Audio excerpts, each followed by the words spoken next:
Hello IIT aspirants, welcome to maths. मैं आपका teacher Nitin और आज का हमारा टॉपिक है pair of straight lines.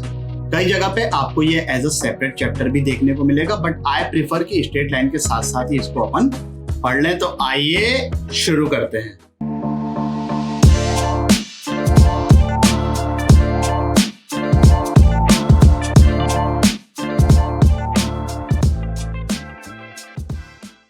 Pair of straight line, तो पहले समझ लेते हैं इसका मतलब क्या होता है। धीरे धीरे ये समझ में आएगा कि इसकी एक्चुअल जरूरत क्या पड़ गई भाई। तो ये अपने पास दो लाइंस लिखी हुई है, a1x plus b1y plus c1 equal to 0, a2x plus b2y plus c2 equal to 0। अब जब इन दोनों लाइंस की इक्वेशन को हम मल्टीप्लाई करेंगे, मल्टीप्लाई करते वक्त ये बात का ध्यान रखना है कि 0 राइट साइड पे रखेंगे और बाकी सभी टर्म्स अपन लेफ्ट साइड पे रखेंगे। तब इस एक्सप्रेशन को जब मल्टीप्लाई करेंगे तो जो रिजल्टेंट एक्सप्रेशन आएगा अपने पास, उसको बोला जाता है पेयर ऑफ स्ट्रेट लाइंस। ये a1x plus b1y plus c1 into a2x plus b2y plus c2 this equal to 0 is called pair of straight lines. अब जरा इनको मल्टीप्लाई करके देखते हैं कि क्या क्या टर्म्स आती हैं। तो जब इन दोनों को मल्टीप्लाई किया तो ये एक्सप्रेशन लिखा हुआ है, इसका जो आउटपुट आने वाला है आप चेक कर सकते हैं। a1 into a2 x square आएगा, फिर b1 into b2 Y square आएगा। उसी तरीके से xy वाली एक टर्म आएगी जब a1x इंटू b2y या b1y इंटू a2x हुआ, तब ये xy वाली टर्म आई। फिर एक टर्म आएगी x वाली, कब? जब a1x c2 के साथ मल्टीप्लाई हुआ या c1 a2x के साथ मल्टीप्लाई हुआ। उसी तरीके से एक y वाली टर्म आएगी और एक होगी कांस्टेंट टर्म जब c1 और c2 मल्टीप्लाई होंगे। Total there will be 6 type of terms. एक तो एक्स स्क्वायर वाली, एक वाई स्क्वायर वाली, एक एक्स वाई वाली, एक एक्स वाली, एक वाई वाली और एक कांस्टेंट टर्म। इनमें से कुछ कम हो सकती है, इससे ज्यादा नहीं हो सकती। कम तो हो ही सकती है भाई कि मान लो कि ये वैल्यू ही 0 आ रही है तो टर्म्स कम हो गई, लेकिन ज्यादा नहीं होगी। These 6 will be the terms. अब यहां पर क्या होता है कि थोड़ा सा इसको प्रेजेंटेबल एक्सप्रेशन बनाने के लिए, ये तो दिखने में बहुत ही भयानक लग रहा है, तो क्या किया है कि a1 a2 को a से लिख दिया, डिनोट कर दिया। b1 b2 की जगह b सब्सटीट्यूट कर देंगे। a1 b2 plus a2 b1 2h substitute कर देंगे। ये बहुत स्टैंडर्ड सब्सटीट्यूशन है। आप लोगों को हो सकता है ये डाउट हो रहा हो कि 2h क्यों भाई, h क्यों नहीं, जबरदस्ती 2 क्यों घुसेड़ दिया। सो द पॉइंट इज कि जो फॉर्मूलेज आगे आएंगे, जब ये 2 टाइम्स लिया है ना, तो वो फॉर्मूलों को याद करना थोड़ा सा रिलेटिवली सिंपल हो जाता है। Otherwise there will be a factor of by 2 और ये सब चीजें रहेगी जो कि ज्यादा कंफ्यूज करती है। So these are standard substitution, let it be as it is. हमें सिर्फ चीजों को याद रखना है। x का जो कोएफिशिएंट है उसको हमने 2g लिख दिया, y का जो कोएफिशिएंट है उसको हमने 2f लिख दिया और जो कांस्टेंट टर्म है उसको अपन ने c ले लिया। तो ये जो पूरा एक्सप्रेशन ये लंबा सा है वो किस प्रकार का आ गया, ax square plus by square plus 2hxy plus 2gx plus 2fy plus c equal to 0। ये अपने को ध्यान में रहना चाहिए कि हाँ भाई ये एक एक्सप्रेशन इस प्रकार का आया है जब हमने दो लाइंस को मल्टीप्लाई किया है। अब थोड़ा सा एक क्वाड्रेटिक इक्वेशन का एक हल्का सा मैं एग्जांपल लेता हूँ। दो रियल लीनियर टर्म्स को जब मल्टीप्लाई किया तो एक क्वाड्रेटिक एक्सप्रेशन आया। लेकिन क्या हर क्वाड्रेटिक एक्सप्रेशन दो रियल लीनियर फैक्टर्स में ब्रेक होता है? नहीं होता है। उसी तरीके से जब हम दो लाइंस की इक्वेशंस को मल्टीप्लाई करते हैं तब तो जो एक्सप्रेशन आता है वो इस फॉर्मेट का आता है। But this type of expression does not only represent pair of straight line, it may represent pair of straight line but it also represents circle, parabola, ellipse, hyperbola, जो कि हमारे आने वाले चैप्टर्स हैं। और ऑब्वियसली अलग अलग कंडीशंस में कभी ये सर्कल होगा, कभी पैराबोला होगा, कभी इलिप्स होगा, कभी हाइपरबोला होगा। तो वो सब कंडीशंस भी अपन धीरे धीरे देखेंगे। बट ये बात आपको समझना अभी जरूरी है कि जरूरी नहीं है कि इस प्रकार का एक्सप्रेशन लिखा हुआ है तब वो पेयर ऑफ स्ट्रेट लाइंस ही होगा। दो लाइंस को मल्टीप्लाई करोगे तब एक्सप्रेशन इस फॉर्मेट का आएगा, but vice versa is not true. Conditions में बताऊंगा, हम डिराइव करेंगे कि कब इस प्रकार का expression pair of straight lines represent करता है, और जब ये चैप्टर्स पढ़ेंगे तब अपन सर्कल, पैराबोला, एलिप्स, हाइपरबोला के बारे में भी समझेंगे। अच्छा, कभी कभी ये भी हो सकता है कि कुछ भी रिप्रेजेंट नहीं करे, जैसे ये x square plus Y square plus 1 equal to 0, ये तो इमेजिनरी हो गया, ऐसा हो ही नहीं सकता कि इन तीनों का सम कभी 0 है। ठीक है, so we will be doing all these conditions in future. फिलहाल तो आपको क्या करना है कि इन दोनों लाइंस के पेयर की इक्वेशन फाइंड करनी है। तो चलिए 3 मिनट के लिए वीडियो को पॉज करके इसको फाइंड करिए। चलिए भाई डायरेक्टली सॉल्व करते हैं। इसमें आंसर क्या लिखना है, पहले तो हमें क्या करना पड़ेगा कि एक साइड 0 क्रिएट करना पड़ेगा। तो ये हमने इस तरीके से लिख ली लाइन की इक्वेशन, फिर दूसरी लाइन की इक्वेशन इस तरीके से लिख ली। अगर ये नहीं लिखा और फिर मल्टीप्लाई कर दिया तो मामला गलत हो जाएगा। फिर कर दिया हमने इन दोनों एक्सप्रेशंस को मल्टीप्लाई, और मल्टीप्लाई तो करते हमको आता ही है। So this will be 3x square, this will be minus 2y square. X y कैसे आएगा, जब ये और ये मल्टीप्लाई होंगे तब कोएफिशिएंट आ जाएगा -1, और ये मल्टीप्लाई हुआ तब कोएफिशिएंट आ गया 6। तो eventually that will become 5xy। आप चाहो तो हर टर्म को लिख के बाद में सिंप्लीफाई कर सकते हो, whatever you are comfortable with. x कहाँ पर मिल रहा है, एक तो x इंटू दिस, तो ये -x हो रहा है, फिर -9x, तो दैट इज -10x। y के साथ कोएफिशिएंट क्या आएगा, इधर आएगा -2, इधर आएगा +3, so that is +y, and -3 into -1 that will be +3 equal to 0। तो ये आ गई पेयर ऑफ स्ट्रेट लाइंस। देख लीजिए भाई, उसी फॉर्मेट में है, 6 प्रकार के टर्म्स हैं, एक आध कम ज्यादा, 1 2 3 कम हो सकते हैं, ज्यादा नहीं हो सकते। पहले ये स्पेशल केस पढ़ते हैं, जनरल को रखते हैं थोड़ा साइड में। स्पेशल इज मोर इंपॉर्टेंट, और may be you can say that it is relatively simple. तो पहले ये पढ़ लेते हैं। यहां पर क्या हो रहा है, we are talking about pair of lines, both the lines are passing from origin.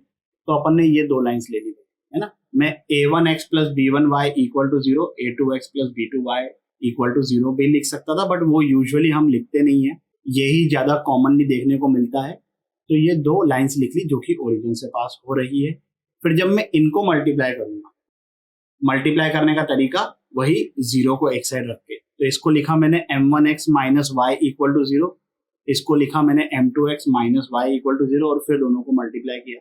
तो दोनों को मल्टीप्लाई करके जो ये एक्सप्रेशन मिल रहा है वो इस टाइप का मिल रहा है। यहाँ पर x वाली टर्म नहीं मिलेगी, y वाली टर्म नहीं मिलेगी, और कांस्टेंट टर्म नहीं मिलेगा, सिर्फ यही 3 टर्म्स मिलेगी। कम हो सकती है, ज्यादा नहीं होगा। ये इक्वल टू 0। अब यहाँ पर हम थोड़ा सा फिर से वही जो सब्स्टिट्यूशन किए थे ना, वैसे ही कुछ कर रहे हैं यहाँ पर। तो m1 इंटू m2 को a बाय b लिख लिया, ये याद रख सकते हो। m1 प्लस m2 को लिख दिया माइनस 2h बाय b, और फिर जब ये यहाँ पे सब्स्टिट्यूट करेंगे तो ये बन जाएगा ax square by b plus 2hxy by b plus Y square. b LCM फेल्सियम लिया तो हमको मिल गया इस प्रकार का इक्वेशन। इसको बोला जाता है homogeneous equation of degree 2 in 2 variables. Homogeneous का मतलब समझते हो, सिमिलर टाइप के। डिग्री 2 देखो समझाता हूं भाई, यहाँ पर ये x की डिग्री कितनी है 2, यहाँ पर x की डिग्री 1, y की डिग्री 1, टोटल कितना हो गया 1 प्लस 1 बोले तो 2। यहाँ पर y की डिग्री कितनी है 2, तो यहाँ पर 3 टर्म्स है और तीनों की डिग्री कितनी है 2। तो दिस इज कॉल्ड होमोजीनियस। और कितने वेरिएबल्स हैं यहाँ पर, 2 वेरिएबल्स हैं x एंड y। तो homogeneous expression of degree 2 in 2 variables. What does a homogeneous equation of degree 2 in 2 variable represent? It represents a pair of straight line both of which are passing from origin. समझ रहे हो बात को, हमने पहले derive किया है, अब हम बाद में उसकी डेफिनेशन बोल रहे हैं, a homogeneous equation of degree 2 in 2 variables represents 2 straight lines passing from origin, terms and conditions apply. कि मान लेते हैं कि हाँ भाई रियल लाइंस की बात हो रही है यहाँ पर, अपन उस पर भी कंडीशंस निकालेंगे। इसी स्टेटमेंट को जो हमने 2 डिग्री के लिए बोला है उसको जनरलाइज करके यहाँ पे लिख दिया है, a homogeneous equation of degree n in 2 variable represents n straight lines passing from origin. ये आप सोच सकते हो आराम से कि अगर आप 3 लाइंस को मल्टीप्लाई कर रहे हो, m1x minus y into m2x minus y into m3x minus y equal to 0, इनको जब मल्टीप्लाई करोगे तो x का जो पावर आएगा वो 3 आएगा, y का जो पावर आएगा वो 3 आएगा, x स्क्वायर y वाली टर्म आएगी, x y स्क्वायर वाली टर्म आएगी, तो 4 टर्म्स आएगी और चारों टर्म्स की डिग्री क्या है 3। So that will be a homogeneous equation of degree 3 in 2 variables. What does that represent? 3 straight lines passing from origin. You are able to connect ना जो मैं बोलना चाह रहा हूँ, समझ गया ना? चाह क्या रहा हूँ मतलब एग्जैक्टली जो बोल रहा हूँ समझ में आ गया ना? तो ये यही स्टेटमेंट यहाँ पर लिखा हुआ है। अब यहाँ पर ये बात जो मैंने बोली थी याद रखने के लिए वो आपको ध्यान रहना चाहिए, वो फॉर्मूले डिराइव करने में हमारे काम आएगा कि m1 into m2 a by b के बराबर है, m1 plus m2 equal to minus 2h by b है। तो 2 लाइंस को मल्टीप्लाई किया तो एक्सप्रेशन इस टाइप का मिल गया। इसका मतलब यह है कि इस टाइप के एक्सप्रेशन को अगर मैं फैक्टराइज करूं, अगर वो फैक्टराइजेबल हुए तो हमें क्या मिलेगा 2 स्ट्रेट लाइंस। रिवर्स समझ में आ गया ना? तो चलिए भाई, अगर आप समझ गए हो तो इस क्वेश्चन को सॉल्व करिए 3 मिनट के लिए वीडियो को पॉज करके। क्या आंसर आ रहा है इसका? एक लाइन आ रही है y इक्वल टू 3x और दूसरी आ रही है y equal to 2x। Simple तरीके से इसको अपन फैक्टराइज कर देंगे जैसे क्वाड्रेटिक इक्वेशन को किया जाता है। 6x स्क्वायर यहां पर ये plus Y square equal to 0। अभी कौन से ऐसे 2 नंबर्स हैं जिनका प्रोडक्ट 6 है और सम -5 है, -2 एंड -3? तो ये जो -5xy है इसको मैं लिख रहा हूं -2xy -3xy।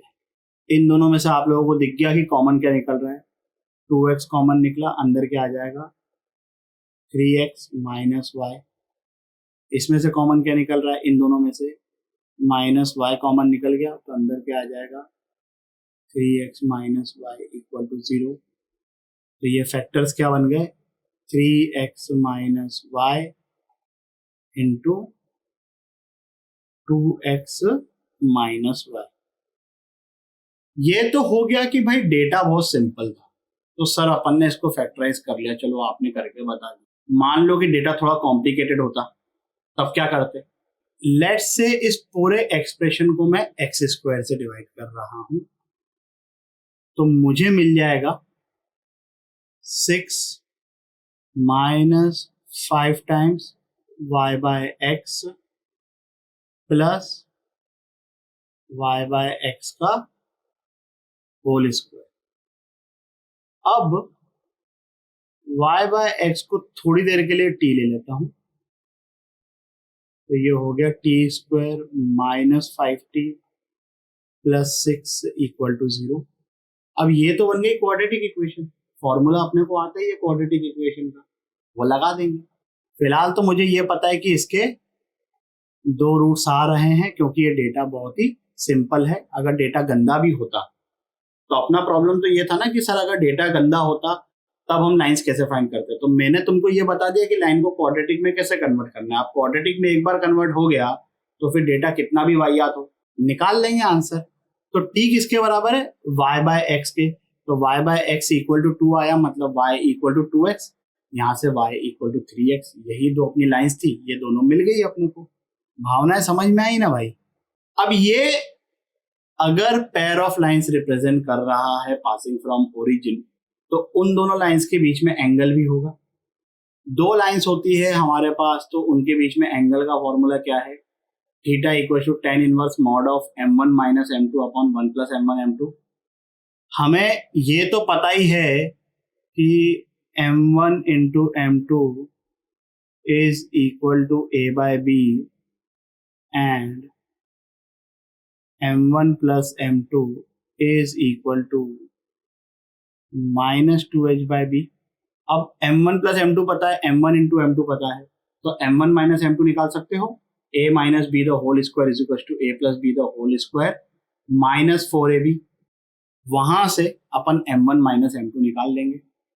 तो जो फॉर्मूला है अपने पास एंगल बिटवीन टू लाइंस का, न्यूमरेटर में आता है m1 माइनस m2, डिनोमिनेटर में आता है 1 प्लस m1 m2।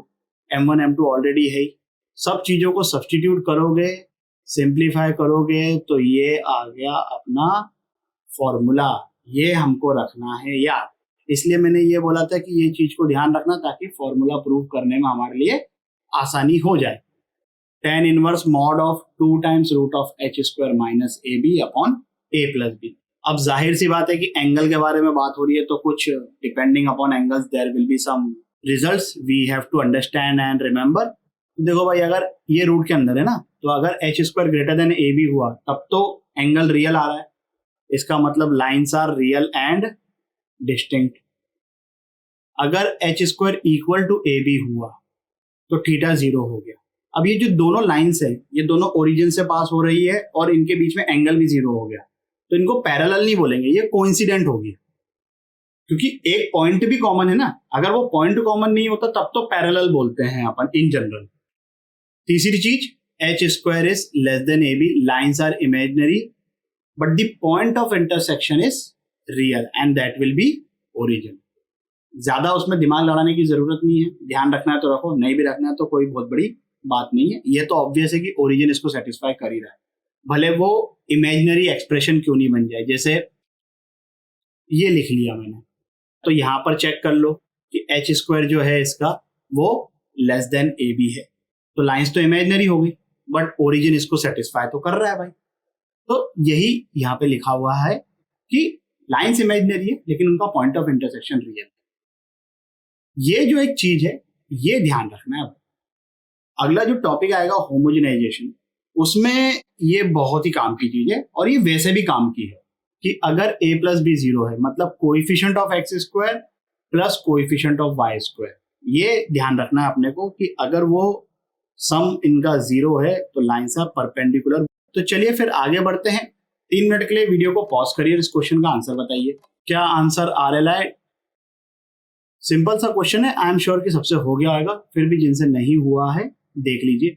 a मतलब एक्स स्क्वायर का कोएफिशिएंट दैट इज 4, b मतलब वाई स्क्वायर का कोएफिशिएंट दैट इज 11, h यहां पर ये बात ध्यान रखना भाई, वैसे तो अपन ऑलरेडी इसके बारे में बोल चुके हैं कि एक्स वाई का कोएफिशिएंट 2h होता है जब हमने चीजों को लिस्ट किया है, बट फिर भी जल्दी जल्दी में गलती मत कर देना भाई।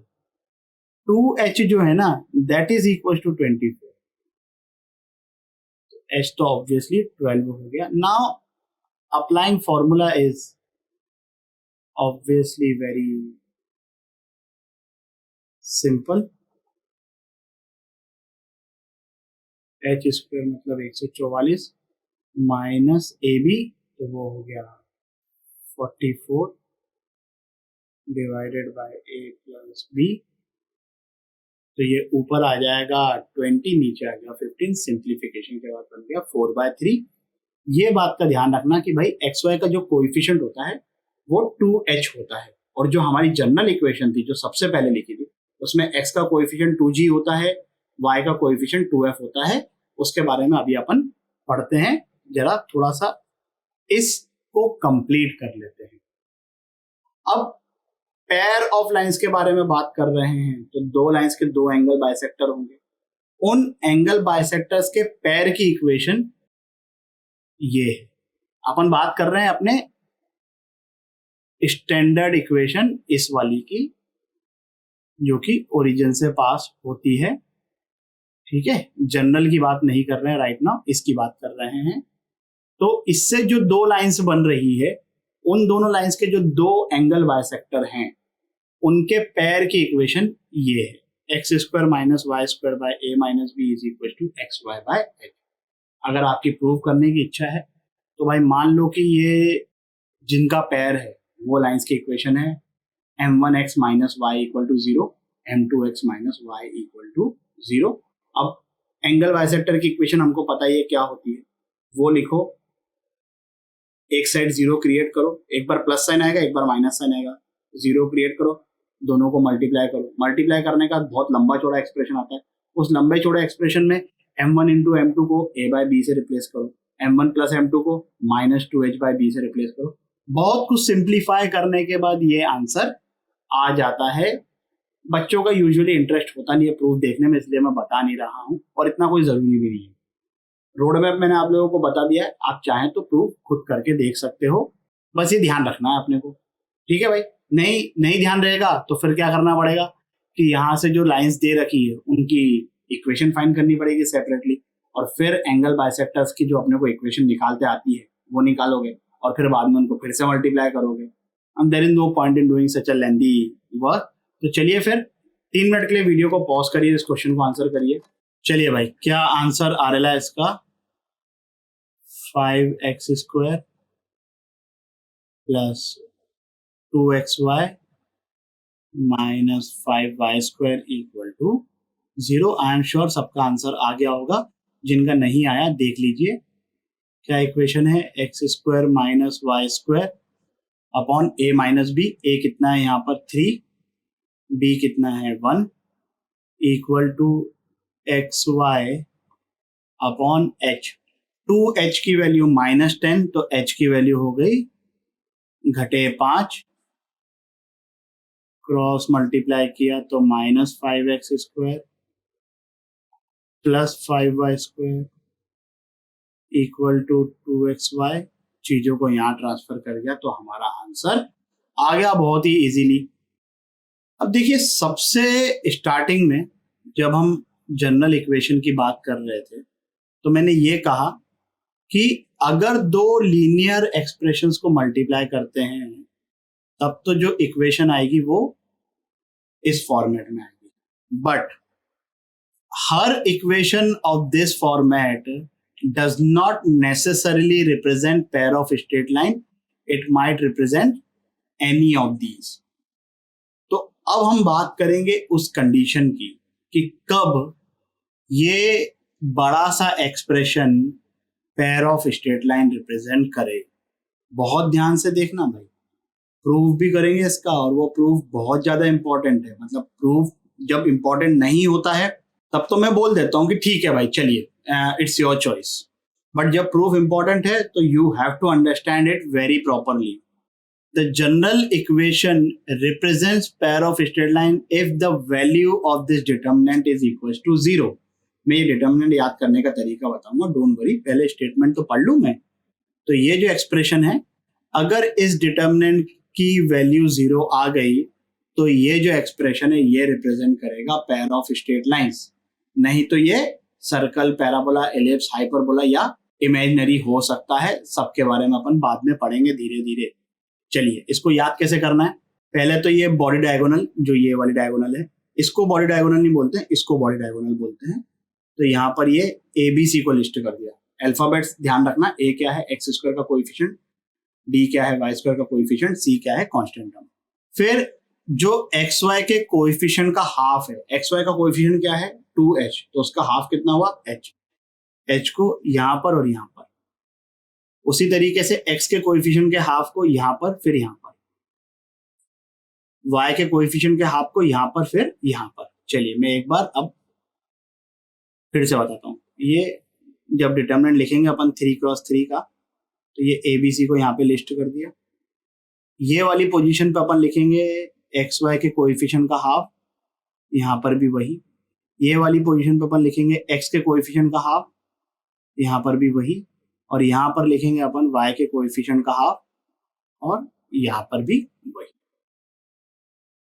इसको याद करने का एक एक्रोनिम टाइप का भी बना हुआ है, थोड़ा सा I don't like it, but बहुत ज्यादा स्टीरियोटाइप है, सो विल स्किप दैट। मतलब मुझे पता है, इन केस अगर कोई कमेंट में कभी बताए तो मुझे पता है कि ऑल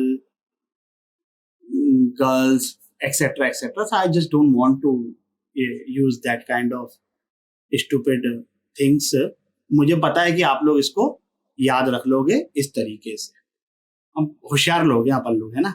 तो ये ABC ऐसा कर लिया, HH, जी जी एफ एफ, ये अगर इक्वल टू 0 हुआ तो ये पेयर ऑफ स्ट्रेट लाइंस होगा। अब ये आया कहां से, प्रूफ समझते हैं पहले। देखो ऐसा है कि अगर ये एक्सप्रेशन को हमने दो लीनियर फैक्टर्स में ब्रेक कर दिया, इसका मतलब ये pair of straight line represent कर रहा है। अब ये दो लीनियर फैक्टर्स में ब्रेक होगा कैसे? पहली स्टेप तो हम इसको बना लेते हैं क्वाड्रेटिक इन एक्स और वाई, जो आपकी श्रद्धा हो। तो मैंने लेट से एक्स में इसको क्वाड्रेटिक बना दिया है। जब मैं एक्स में क्वाड्रेटिक बना रहा हूं तब मैं वाई को थोड़ी देर के लिए एज अ कांस्टेंट ट्रीट करूंगा, treat the other variable as constant. तो ए एक्स स्क्वायर ये लिख लिया, एक्स कॉमन निकाल लिया इधर से, ये 2hxy वाली टर्म में से और 2g में से, तो ये इस तरीके से आ गया है ना। अपना वेरिएबल एक्स है तो उसके रिस्पेक्ट में y कांस्टेंट है ये, और बाकी जितनी भी बची हुई टर्म्स है ये इधर y आएगा, सॉरी प्रिंटिंग मिस्टेक। तो ये by square plus 2fy plus c equal to 0, ये इस तरीके से बन गया। अब ये क्वाड्रेटिक इक्वेशन आ गई। अब इस क्वाड्रेटिक इक्वेशन के अगर अपन रूट से निकालें तो लफड़ा कहाँ आएगा? वो रूट के अंदर वाली क्वांटिटीज में, है ना। अपने को वो रूट हटाना है because we want it to have linear factors, तो वो रूट हटना चाहिए। अब वो रूट कब हटेगा? जब डिस्क्रिमिनेंट परफेक्ट स्क्वायर हुआ। So observe that the above expression to be a product of two linear expression, discriminant must be a perfect square. Discriminant निकाल लेते हैं भाई, बी स्क्वायर माइनस 4ac, तो इसके स्क्वायर में से 2 का स्क्वायर 4, 2 का स्क्वायर 4 इधर भी आएगा, तो 4 कॉमन निकाल लिया, माइनस 4ac होता ही है तो वहां से भी 4 निकल जाएगा। ये चीजों को एक्सपेंड कर दिया तो अपने पास ये इस टाइप का एक्सप्रेशन आ जाएगा। तो अब ये जो डिस्क्रिमिनेंट है इसको अपने को बनाना है परफेक्ट स्क्वायर। ध्यान से देखिए तो ये y में क्वाड्रेटिक इक्वेशन लिखी हुई है ना। अब चीजें चेंज हो गई, y में अब ये क्वाड्रेटिक इक्वेशन बन गई। और कोई क्वाड्रेटिक इक्वेशन परफेक्ट स्क्वायर कब होती है? जब उस क्वाड्रेटिक का डिस्क्रिमिनेंट 0 होता है। तो ये जो क्वाड्रेटिक इक्वेशन है इसके डिस्क्रिमिनेंट को अब हम कर देंगे 0, तो वो 0 करके जो अपने पास एक्सप्रेशन आता है वो आता है ये। And this is what we obtain by simplifying this determinant. ये एक्सप्रेशन को याद करना थोड़ा सा टफ होता है, इसलिए ये डिटर्मिनेंट वाले माध्यम से याद करो, अच्छा रहेगा। समझ में आया क्या हुआ? मैं स्टेप्स रिपीट कर देता हूँ। x या y किसी एक में क्वाड्रेटिक बनाओ, treating the other variable as constant. तो जब x में मैंने क्वाड्रेटिक बना दी, अब वो लीनियर फैक्टर्स बने, इसके लिए बहुत जरूरी है कि उस क्वाड्रेटिक का d जो है डिस्क्रिमिनेंट वो परफेक्ट स्क्वायर बने, तो उसका अपन ने d लिख लिया। अब वो जो d आएगा उसमें ऑब्वियसली y रहेगा अगर मैंने x में क्वाड्रेटिक बनाई है तो। फिर इस डिस्क्रिमिनेंट को परफेक्ट स्क्वायर बनाना है, मतलब ये जो y में क्वाड्रेटिक इक्वेशन आई है इसको परफेक्ट स्क्वायर बनाना है। तो कोई क्वाड्रेटिक इक्वेशन परफेक्ट स्क्वायर कब होती है? जब उस क्वाड्रेटिक का d 0 होता है। तो ये जो नई वाली क्वाड्रेटिक इक्वेशन इधर आई है इसके d को अपन इक्वल टू 0 कर देंगे, ये आ गया अपना आंसर, झमझमा झमझम। समझ में आया क्या? समझ में आ गया तो चलिए फटाफट इस क्वेश्चन को सॉल्व करिए 5 मिनट के लिए वीडियो को पॉज करके। चलिए भाई क्या आंसर आ रहा है? c equal to 4। जिन लोगों का आंसर आ गया सॉल्यूशन को स्किप कर सकते हैं। देखिए भाई क्या है कि अपने को वो डिटर्मिनेंट इक्वल टू 0 करना है। अब अगर आप डायरेक्टली यहाँ पर डिटर्मिनेंट को 0 करने बैठोगे तो h की वैल्यू यहाँ पर 5/2 है, g की वैल्यू तो चलो अच्छा इंटीजर आ रहा है, और f की वैल्यू 7/2 है ना। कैलकुलेशन थोड़ा सा टफ हो जाता है ना भाई जब डिनोमिनेटर में चीजें आ जाती है। तो हम क्या करेंगे, थोड़ा सा स्मार्टली प्ले करेंगे, है ना। आम जिंदगी वाला मेथड नहीं करेंगे अपन, मेंटोस जिंदगी वाला मेथड करेंगे। मैं एक काम करता हूँ, इस इक्वेशन को 2 से मल्टीप्लाई कर देता हूँ। अब लिखते हैं ना भाई डिटर्मिनेंट, देखो ना क्या मस्त तरीके से आएगा। तो a कितना है? 4, b मतलब y स्क्वायर का कोएफिशिएंट वो कितना है? 6। कांस्टेंट टर्म अब कितनी हो गई? 2c। फिर यहां पर आता है h, 2h किसके इक्वल? 10 के इक्वल, तो h कितना हो गया? 5। यहां पर भी आएगा h, g x का कोएफिशिएंट 12, 2g की वैल्यू 12, तो g की वैल्यू 6 तिकड़े भी। फिर यहां पर 2f 14 मतलब f कितना? 7, इधर भी 7। ये 2c को थोड़ा सा नीचे कर देता हूँ मैं, थोड़ा सुंदर सा लगना चाहिए।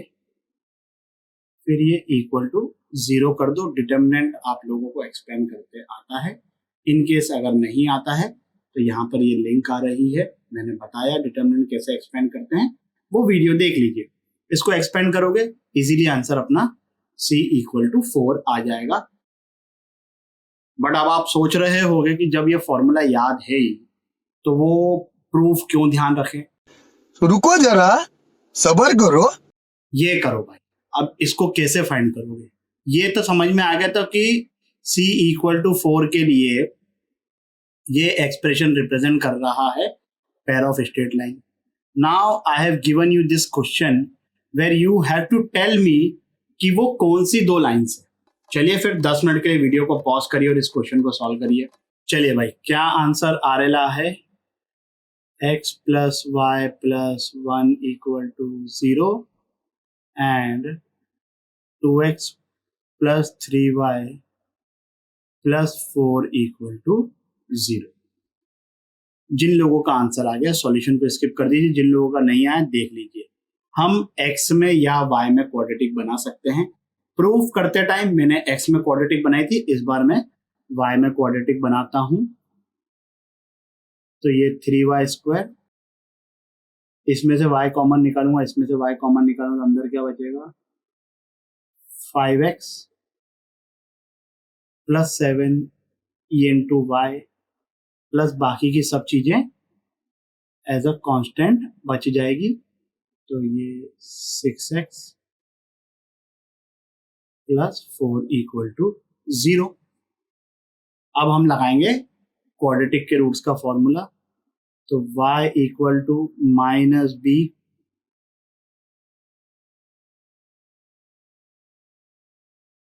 Plus minus root of b square. तो इसका स्क्वायर करना पड़ेगा, वही करेंगे। माइनस 4ac मतलब 4 इंटू 3 12 हो गया। ये 2x square plus 6x plus 4 upon 2a। तो 2 इंटू 3 6 आएगा, जिसको मैं इधर क्रॉस मल्टीप्लाई कर देता हूँ। अब हमने क्या किया था कि हमने ये डिराइव किया था कि भाई ये जो है रूट के अंदर का एक्सप्रेशन वो परफेक्ट स्क्वायर बने। यहाँ पर ये डेफिनेटली परफेक्ट स्क्वायर बनेगा, तभी तो हमने 4 वैल्यू निकाली थी ना भाई। तो ये बनेगा परफेक्ट स्क्वायर। इसको जरा सिंप्लीफाई कर लेते हैं अंदर के एक्सप्रेशन को खाली, ठीक है। सिर्फ इतने पार्ट को हम कर रहे हैं।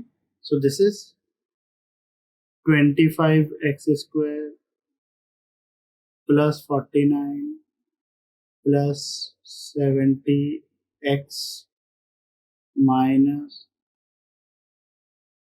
24x square minus 72x minus 48. So this is x square minus 2x plus 1 which is equals to x minus 1 का होल स्क्वायर। बन गया ना ये परफेक्ट स्क्वायर। आप चाहो तो x में क्वाड्रेटिक बनाओ और फिर से सॉल्व करके देखो, फिर से परफेक्ट स्क्वायर बनेगा, डेफिनेटली बनेगा। अगर यहाँ पर ये जो वैल्यू हमने कैलकुलेट करी थी, अगर इस प्रकार का expression pair of straight line represent करता है तो इसको परफेक्ट स्क्वायर बनना ही होगा। अगर ये परफेक्ट स्क्वायर नहीं बन रहा है इसका मतलब ये पेयर ऑफ स्ट्रेट लाइन नहीं है। As simple as that. अब यहाँ पर ये सब्स्टिट्यूट किया तो हमारे पास क्या आ रहा है, एक बार प्लस साइन लिया फिर माइनस साइन लिया। Clear with this. अब देखो ऐसा है कि अगर मैं आपसे पूछूं कि y इक्वल टू 2x का स्लोप क्या है और y equal to 2x plus 5 का स्लोप क्या है, स्लोप तो सेम है, वो कांस्टेंट टर्म्स है तो स्लोप का कोई फर्क ही नहीं पड़ता है। तो उसी तरीके से ये जो एक्सप्रेशन है ना अपना जनरल वाला ax square plus by square plus 2hxy plus 2gx plus 2fy plus c equal to 0, तो इसके एक्सप्रेशन में जो 3 टर्म्स आई थी this was because of the constants, और कॉन्स्टेंट से स्लोप पे कोनो फर्क नहीं पड़ता है। तो ये जो शुरू की 3 टर्म्स है ना 2 डिग्री वाली, यही डिटरमाइन करेगी ये जो पेयर ऑफ स्ट्रेट लाइंस में जो दो लाइंस हैं उनके बीच में एंगल कितना है। मतलब this expression is parallel to this expression. जैसे होता है ना y equal to M X is parallel to y equal to M X plus C, तो यही चीज यहाँ पर भी है।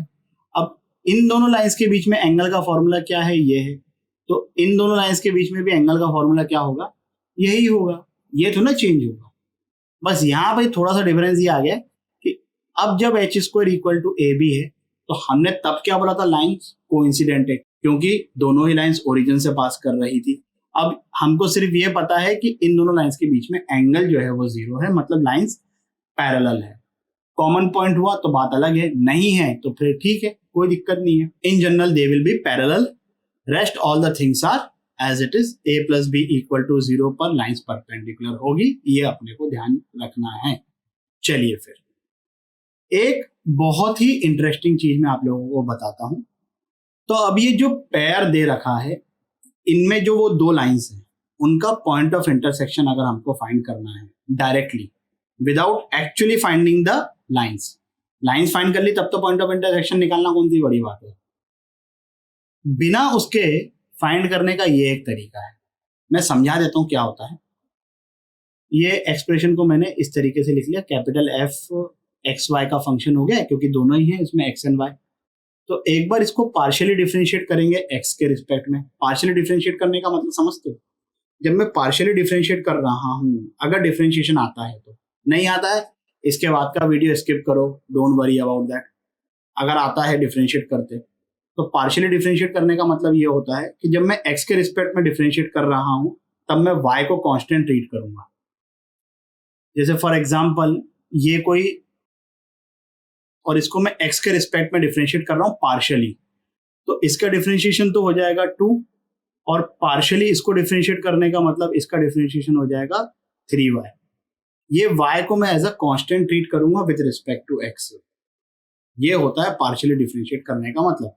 तो एक बार हम इसको पार्शियली डिफरेंशिएट करेंगे x के रिस्पेक्ट में, एक बार पार्शियली डिफरेंशिएट करेंगे y के रिस्पेक्ट में, दोनों को इक्वल टू 0 करेंगे, और फिर उन दोनों को सॉल्व करके जो पॉइंट मिलेगा हमको वो होगा point of intersection of those two lines. But जो ये पार्शियली डिफरेंशिएट करके हमको एक्सप्रेशन मिलेंगे वो लीनियर एक्सप्रेशन तो होंगे, they won't be the two lines whose pair is this। मतलब ये मत सोच लेना कि सर वही पॉइंट ऑफ इंटरसेक्शन मिल रहा तो वही होना चाहिए ना, नहीं, वैसा नहीं है।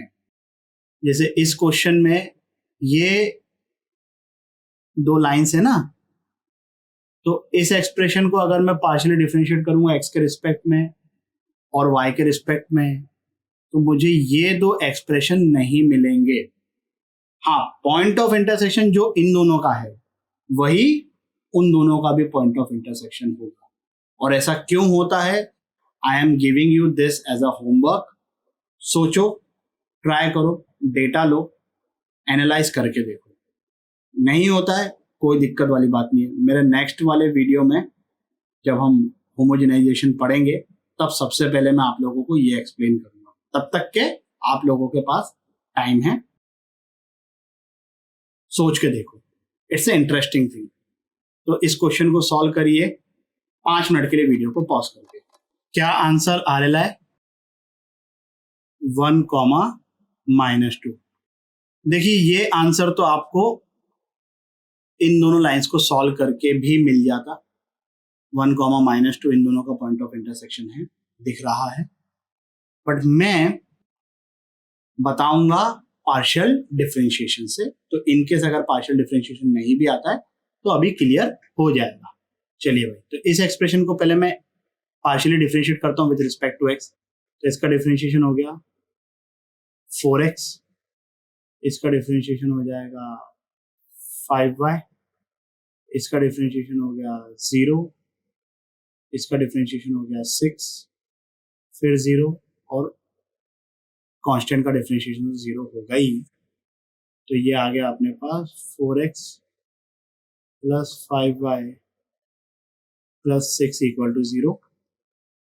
फिर मैं इस एक्सप्रेशन को पार्शियली डिफरेंशिएट कर रहा हूं विथ रिस्पेक्ट टू y, तो इसका डिफरेंशिएशन हो गया 0, यहाँ पर आ जाएगा 5x, यहाँ पर आ जाएगा 6y, यहाँ पर आ गया 0, यहाँ पर आ गया 7, फिर इधर 0 इक्वल टू 0। अब इन दोनों को सॉल्व करोगे ये पॉइंट आ जाएगा and you can see that this is different from these two lines. इस वीडियो के लिए बस इतना ही। आशा करता हूं कि आपको ये टॉपिक भी अच्छे से समझ आया होगा। अगर समझ में आया हो तो लाइक, कमेंट, सब्सक्राइब करें और अपने दोस्तों के साथ भी शेयर करें। अगले वीडियो तक के लिए सावधान रहें, सुरक्षित रहें। जय हिंद।